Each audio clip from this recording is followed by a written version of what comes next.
While the Tops offense rallied back into form, it was the defense that sealed the victory. Well, during the game, I wasn't really thinking about that. I was just thinking about my assignment and how to guard him and not let him get a shot off and stuff like that. Nigel Snipes had an old friend come to visit on Monday. We'll show you who got the best of whom.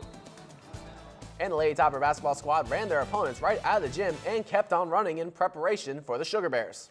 Plus, high school playoffs in Kentucky are underway, so let's tackle 30 minutes of sports from on and around the Hill. Zed Hutt. With all the action from around Warren County and your WKU Hilltoppers, this is the Extra Point.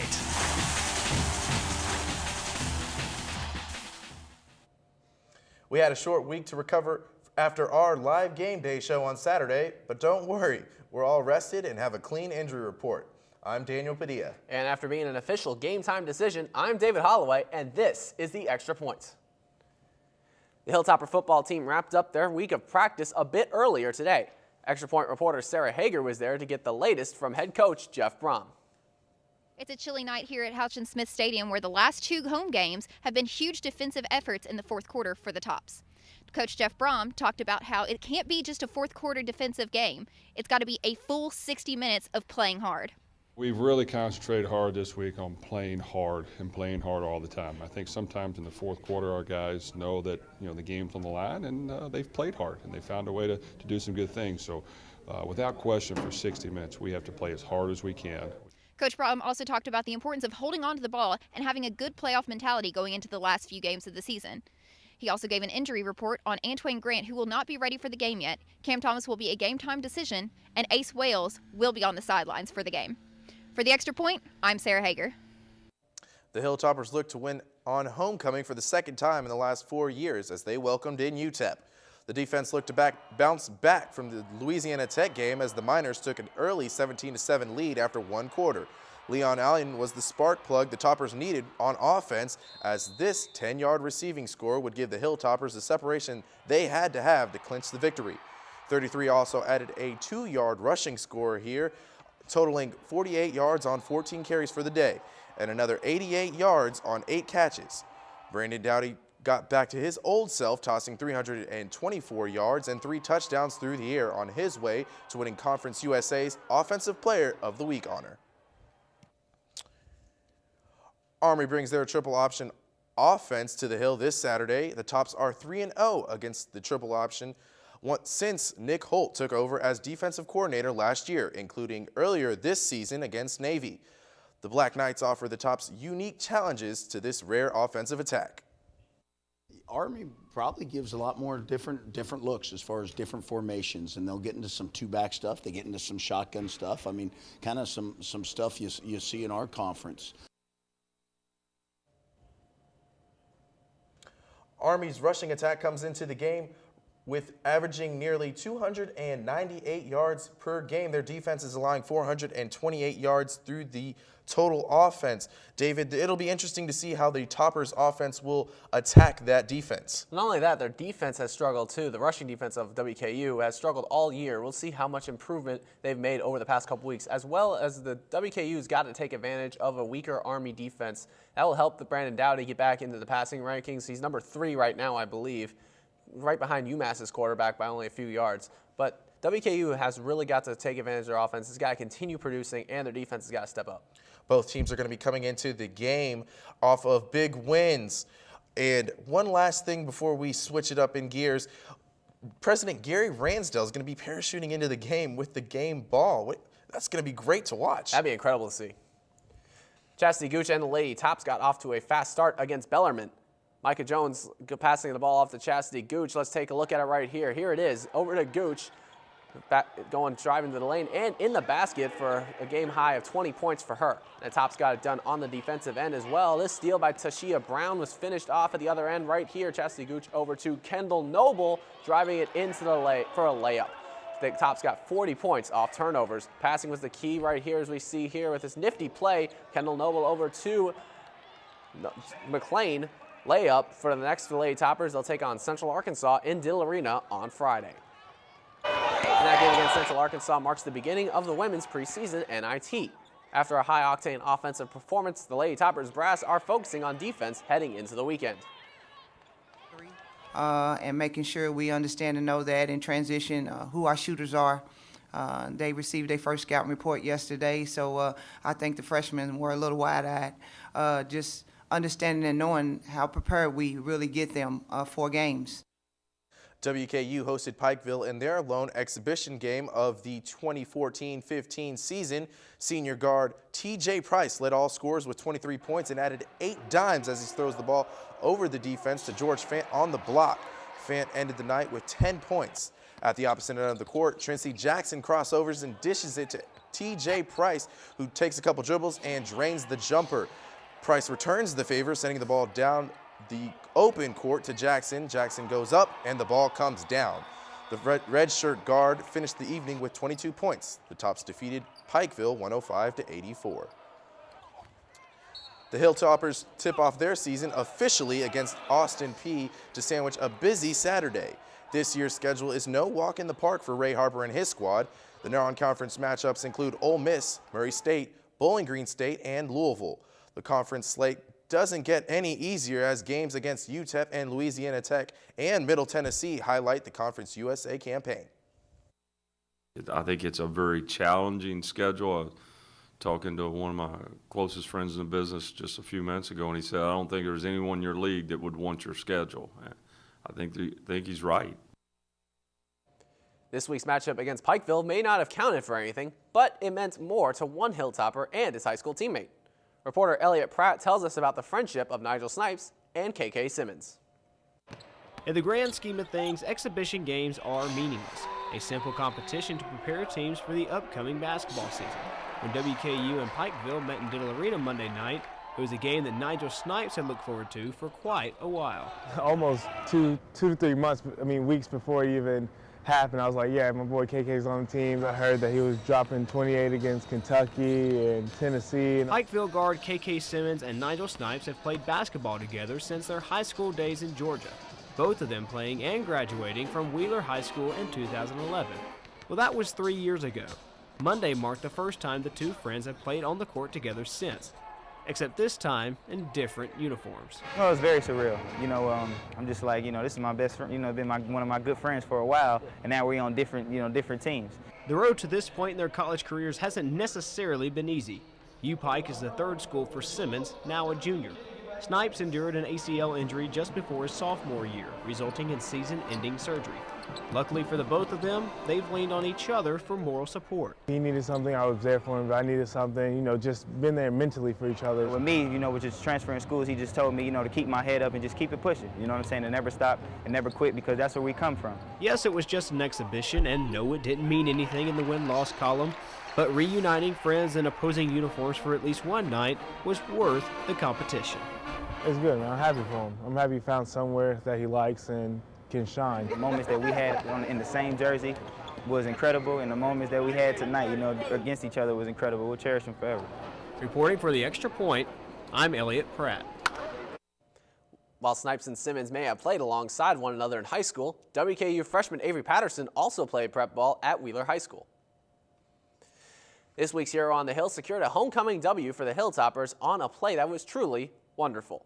Wonderful Terry jumped in front of a Jameel Showers pass right here that made the catch, and he was off to the races, a 90-yard pick six that put the Tops on top early in the fourth quarter. But let's not forget, this isn't the only time this has happened with Wonderful Terry. Let's flash back over to Champaign, Illinois in week 2 when Wonderful Terry ripped the ball from Illinois receiver Malik Turner, takes it right there and goes 95 yards to the house for creating a trend of wonderful plays. Wonderful Terry, you are our hero on the hill. Later in the show, we got a soccer program that provides a special needs athletes with a ball, a net, and an opportunity. But next, we've searched the globe for the most knowledgeable man on the Hilltoppers, and we think we've scouted the right one. Jordan Wells from Scout.com drops by.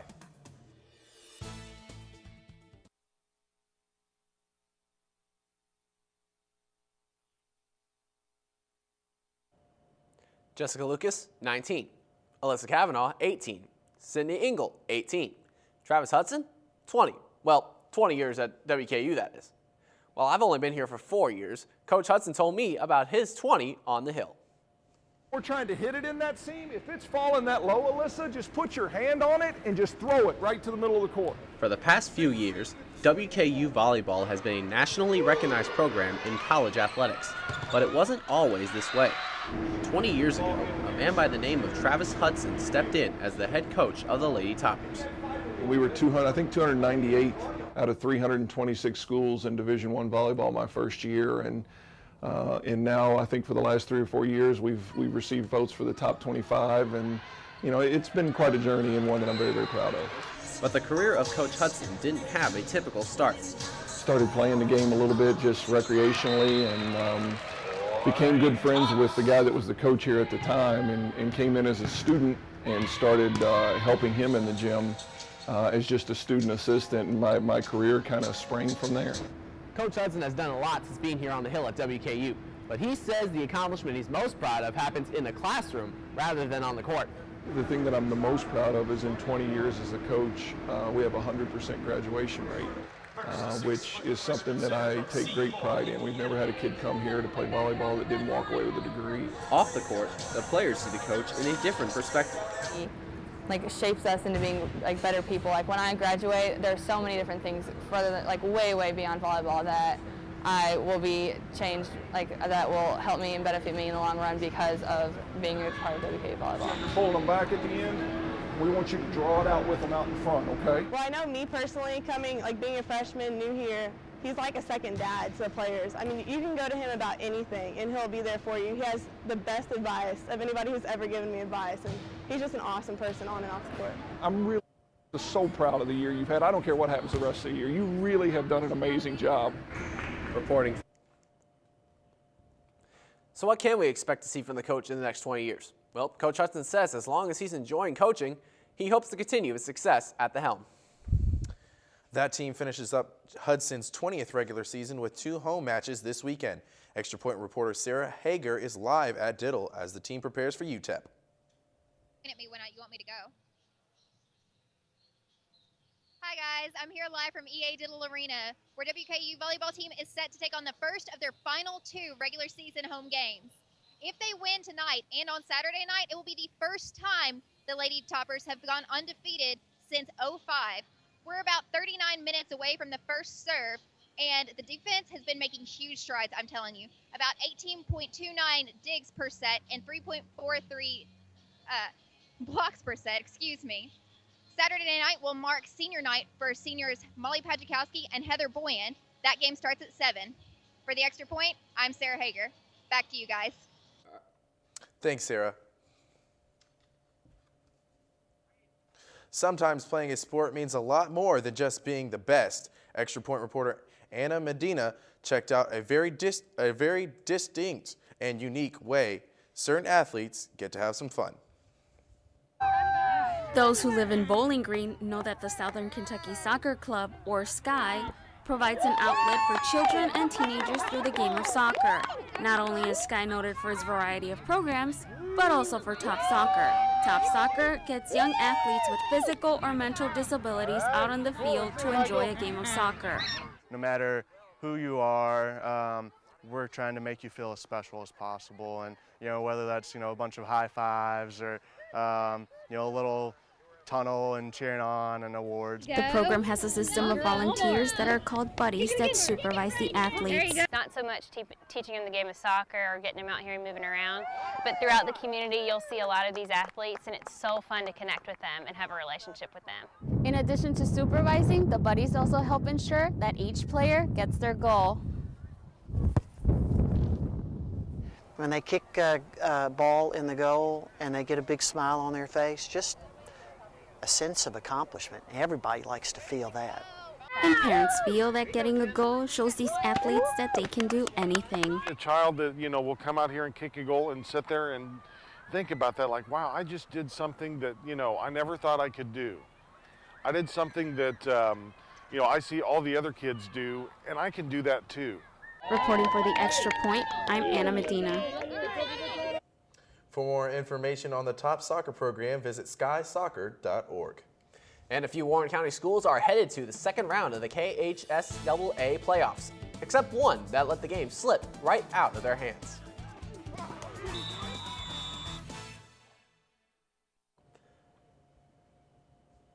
3 of the 5 teams won their first-round football playoff game from Warren County, but only one lost at home. The Warren Central Dragons came out swinging in the first half, and they took a 14-point lead, but the Dragons wouldn't fly high for much longer as Christian County came back with authority, scoring 21 unanswered points. The Dragons were unable to stop the Colonel's cavalry, led by Jamarius Taylor, who charged for 309 yards and 3 scores. When the dust settled, Christian County would slay the Dragons 42-35, and they would march on to the second round. As for Warren East, senior Anthony Kelsey unleashed his inner Jadavian Clowney with that hit on this guy, set the tone for the rest of the night against Callaway County. Kelsey carried that momentum into the offense with a 65-yard run that set up Warren East's first of 5 touchdowns on the night. Senior running back Eli Brown also had a big night, bursting through the line and shrugging off 2 tacklers before being brought down at the line to set up this 1-yard score on the next play. The Raiders rolled to a 38-0 victory and await Owensboro tomorrow. The South Warren Spartans took on Webster County in a rematch of last year's first-round matchup. Quarterback Ryder Linton got the Spartans off to a hot start here with a 50-plus yard touchdown run. The Spartans kept the pressure on with another long running touchdown, this time by Julius Allen, for another 50-plus yard TD. Lynn did through the air as well as he found tight end Chase Japp on a nice over-the-top pass. The Spartans move on to play Trigg County on Friday night at South Warren High School. The Purples were on a roll this time versus Apollo in an absolute blowout. QB Campbell hands this one off to Jacob Yates, who runs it down the field and into the end zone for a Purples touchdown. Next up, Rates Lewis launches the ball right into the arms of Bowling Green linebacker Marion Brown, who made it look easy, dodging a few tackles and getting a few yards. Unfortunately for Lewis, the Purples D was on a hot streak, picking off the Apollo QB once again and shutting out the Eagles. Bowling Green would go on to win the game 41-0. Well, it's that time of year again where the jaws drop as hard as the slams themselves, and in this case, our jaws will be broken. This past Monday in Dill Arena, the Tops taking on Pikeville. The Tops send the ball around the horn. Just excellent ball movement. Avery Patterson to Drency Jackson. And oh my goodness, Justin Johnson, that was an incredible dunk right there. We see in slow motion, slow it down for you. The defense still unable to keep up with this week's jaw dropper.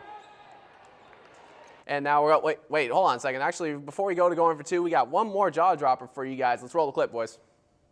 Last home game is their 2-1 on their home game. And you are enjoying this a little too much. Game is their 2-1 on their home game.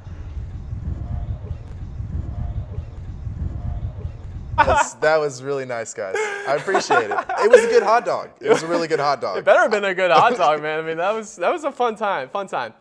Well, what do you know, Daniel? We came in on the short weekend and we left unscathed. Absolutely. I'm glad I left both of us in my starting lineup. We'll be here again next week, same time, same place. And in the interim, be sure you're following the Extra Point at Extra Point WKU for all your Hilltopper updates. Now it's time to bundle up and walk out into the frozen tundra that is Bowling Green. Until next week, the Extra Point is up. And it's good.